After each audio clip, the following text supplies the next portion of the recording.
দেশের সংহতি, দেশের ইন্টিগ্রিটির পক্ষে ভারতীয় জনতা পার্টির কোনোদিন কোন দায়িত্ব বোধ ছিল। আজ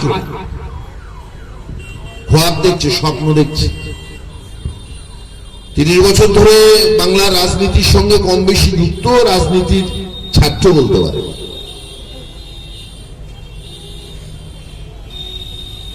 গতবার 21 সালে বিজেপি বলেছিল আপকি বার 200 পার, এবারে আপকি বার পগার বার।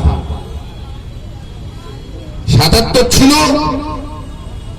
40 যদি করে দেখাতে পারে, 40, তাহলে বুঝবো বিজেপি বাপ পাওয়াটা। 40 যদি দেখাতে পারে, সে নর্থ বেঙ্গল হয়ে গেছে, জঙ্গলমহল হয়ে গেছে। কেন?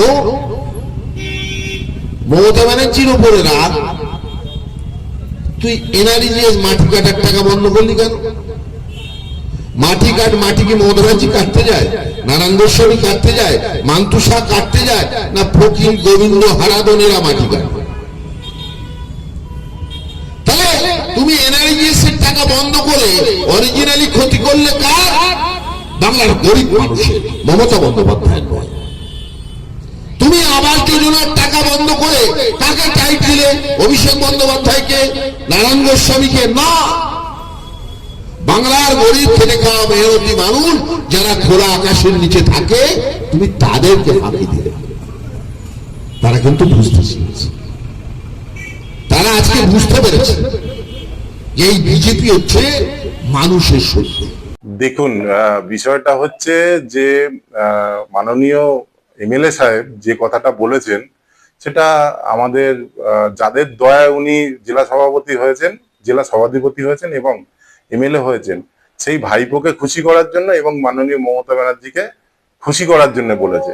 কিন্তু আপনি গ্রাউন্ড লেভেলে একটু খোঁজ নিয়ে দেখবেন, ইলেকশন কমিশনার যেদিন ইলেকশনের ডেট ফিক্সড করবে, যেদিন সমস্ত ক্ষমতা কমিশনার হাতে চলে যাবে, সেদিন দেখবেন গ্রাউন্ড লেভেলে খোঁজ নিয়ে আগে দেখেন, এবং উনি বিজেপি রাজ্য অফিসে কোন কোন নেতার সাথে যোগাযোগ করছেন এবং উনি আদেও ওই দলটাতে থাকবে কি না, ড্রাইভ দিয়ে চলে আসবে, সেটাই আগে একটা প্রশ্ন চিহ্ন থেকে গেল। তবে আমি এটুকু অ্যাসিওর করছি যে উনি যদি দলে আমাদের আসতে চান, আমরা কিন্তু এবারে আর সেই স্পেস দেব না।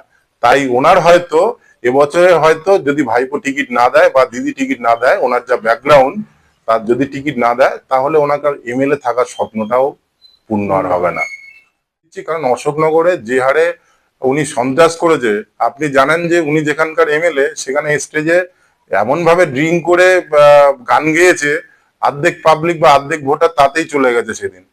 তো আগামী দিনে উনি যেভাবে স্টেজে বক্তৃতা দিচ্ছেন আর যেসব জায়গায় যে শিলান্যাস করে গেছে, সেসব কাজ যেভাবে কমপ্লিট করেননি, তাতে করে আমার তো মনে হয় যে উনি দিদি বা ভাইপোর গুড বুকে উনি নেই। তাই এসব বাজার গরম করছে দত্তপুকুরে এসে।